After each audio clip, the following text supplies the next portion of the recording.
Once upon a time, at the edge of the forest, there lived a poor woodcutter with his new wife and 2 children, Hansel and Gretel.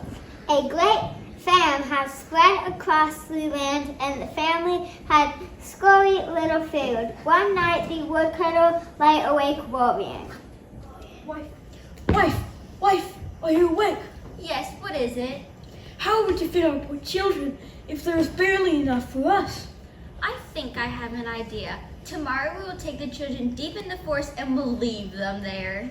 How can I do that to my own children? The wild animals would tear them to pieces. Then all 4 of us will starve. You better start building our coffins now. All right, but I do feel sorry for the poor children. The 2 hungry children had been awake the whole time and had heard what their stepmother had said to their father. A waste to become of us. Don't worry, sister. I'll come up with something. Everyone was fast asleep. Hansel creeped out of the house and gathered white pebbles which were glistening in the moonlight. The next morning, the stepmother woke the children before it was even more light outside. Wake up, we're going to the forest to fetch some wood. As they set off into the forest, she gave them each a little piece of bread. Here's a piece of bread. Do not eat it before dinner, for you will get nothing else.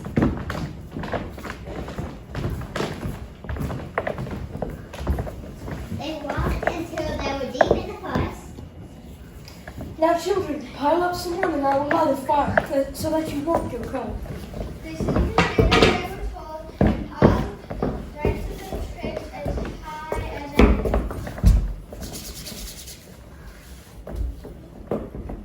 Now, children, lie yourselves down by the fire and rest. When we are done cutting wood, we will come back and fetch you. Hansel and Gretel waited for a long time and finally fell asleep. When they awoke, it was dark. Oh no, we are very far into the forest. How will we find a way out? Don't worry, sister. Wait until the moon has risen and we will soon find the way. And when the moon had risen, Hansel took his little sister and followed the pebbles which shone like silver in the moonlight. They walked all night long and arrived back home at daybreak. The stepmother was surprised to see Hansel and Gretel come in the door.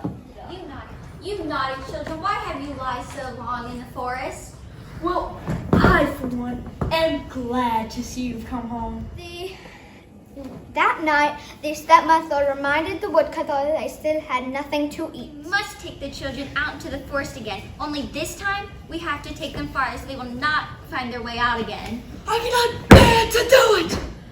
You must, you stupid fool, or we'll starve too. Once again, the children heard the conversation, and Hansel and Gretel assured his sister that everything would be all right.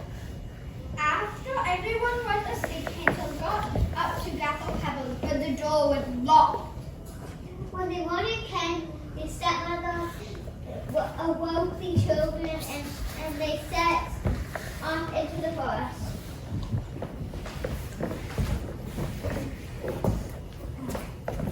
Here's the last bit of bread. Do not eat it before then, for you have nothing else. Hansel took his hard morsel of bread and crumbled it up in his pocket. Every once in a while, he would drop a bit of it on the ground. Keep up. This time, they led the children deeper into the forest, and once again they built a fire. The woodcutter and his wife left, and the children fell asleep. When they awoke, the moon was shining. Oh no, we are very far into the forest. How will we find our way out? Don't worry, sister. I will show you the way. But the birds who lived in the woods have eaten all the crumbs. They could not find the crumbs, and they walked all night and into this day. They did not get out of the forest. I'm hungry. Here are some berries. What about you? I'm okay, sister. Snow White was much high branch above them. It began to sing as it flew. And then the children loved its song so much they followed the bird. The boat flew until it reached a house where it alighted on the roof. As the children drew nearer to the house, they noticed something unusual. Hansel, look, the house is made of bread and cakes. The children ran to the house and began to break off bits of the trim and will. I've never seen such a thing. It's so delicious. Here, try a piece of the window. Just then a voice cried out from inside. Nibble, nibble, gnaw. Who was nibbling at the little house?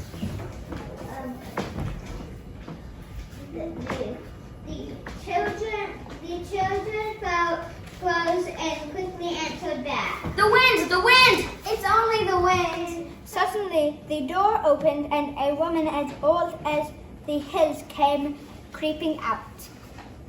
Hansel and Gretel were so frightened that they dropped what they had been eating. Oh, you dear children, do come and stay with me. I have warm pancakes with milk, and milk with sugar, apples, and nuts. I even have fresh clean beds all prepared for you. So the children followed her inside, but what they didn't know that the old woman was really a wicked witch, and she increased children too with her house made of bread and sweets. When the children fell into her trap, she killed it, she cooked it, and she ate it. The next morning, the witch woke the children and seized Hansel with her savory hands. This will be a dainty morsel. She yanked his arm and shoved him into a cage, and then she turned to Gretel.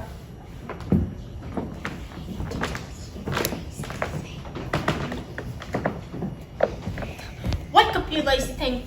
Get some beef from the larder and cook it for your brother. When it is done, I will eat him. Please, please, don't hurt him. Please let us go. Your noise will do no good. Do as I say and fetch some water. 4 days, Gretel cooked delicious food for Hansel, while she herself had nothing but crab shells for dinner. Every morning, the witch went over to the cage and checked to see if Hansel was fattening up, but the witch had red eyes and could not see very far. Hansel, stretch out your fingers so I may feel if you're fat. But Hansel always stretched out a little tongue to her, and the witch, who had dim eyes, thought it was Hansel's finger. You should be fattened by now. I can wait no longer. I will cook him and eat him tonight. Please, no. Please let us go back into the forest. If the wild beasts devour us, at least we will die together. Keep your noise to yourself and do as I say. So Gretel put the wood in the oven, and after a while, the flames were darting out in this way and that. Gretel, get in the fire and tell me if it's hot enough. Gretel knew that the witch was planning to cook her and eat her too, but she had a plan to outsmart the witch. But how? How do I get in? Silly goose, silly goose, I can get in myself. Look. No sooner had the witch stuck her head in the oven, and then Gretel gave her a swift push. Ah, wicked girl! Ah! Gretel ran straight to the cave and let her brother out. Hansel, we are saved. The old witch is dead.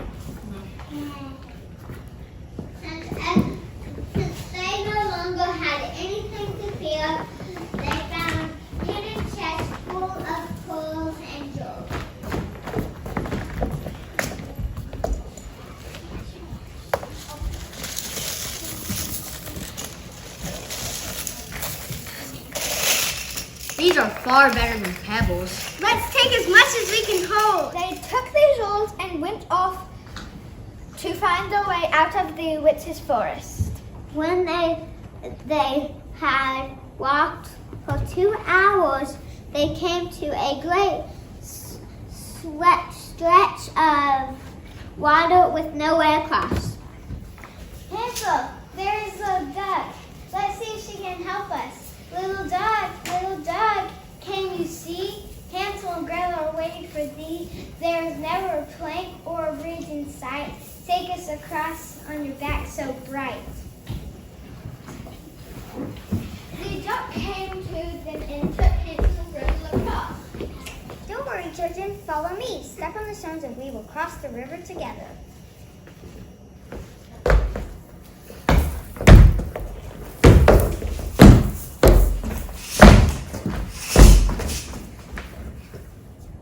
Once they were safely across, they continued to walk until the forest started to look familiar. Soon they were back at their very own front door. Children, oh, how I've missed you. I haven't had one happy hour since you've left. I'm so sorry for leaving you in the forest. It's all right, Father. We know what happened. Where is stepmother? I'm afraid she's died. Well then, we shall live happily forevermore. Look what we brought home with us. Hansel and Gretel began